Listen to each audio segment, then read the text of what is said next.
Her two personal assistants just acquitted in court, claiming they had approval to rack up $1 million in spending just to keep quiet about Lawson's alleged drug abuse. So all eyes on Nigella now as she goes into full-on damage control. ABC's Lama Hassan has been following this case since day one.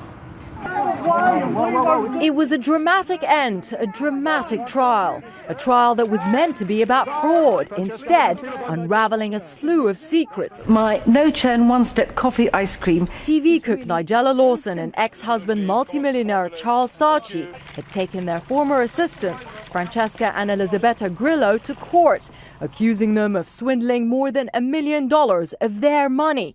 The prosecution arguing they spent that money without permission and were guilty of, quote, a greedy and fraudulent free-for-all. Then came the allegations of drug use with an email written by Saatchi read out in court, calling her Nigella, saying, quote, you were so off your head on drugs that you allowed the sisters to spend whatever they liked. And yes, I believe every word they have said. Saatchi took the stand saying he'd never seen her take drugs, and that email was, quote, nasty. Nigella's explosive testimony followed, forcing her to admit she used cocaine 7 times during her life and, quote, smoked the odd joint. The sisters fought back, claiming it was more frequent. This has been a long, hard fight, played out in the gaze of the world's media.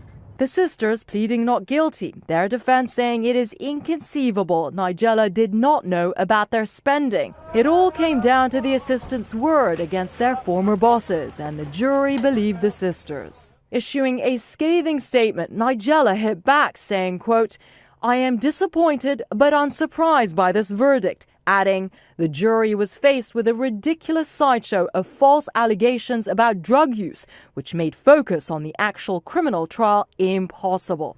So will the cook who brought us these delicious dishes be forced to throw in the towel? The good news for Nigella is that this trial happened in England and not the U.S. And I think she'll be able to come to the U.S. and quote-unquote start fresh. Nigella will be back on our TV screens, hosting ABC's The Taste in January. For Good Morning America, Lama Hassan, ABC News, London. I think the good news for Nigella is just this trial's over now. Yes, and I keep thinking Martha Stewart bounced back, so Yeah, I think Nigella's probably going to be fine.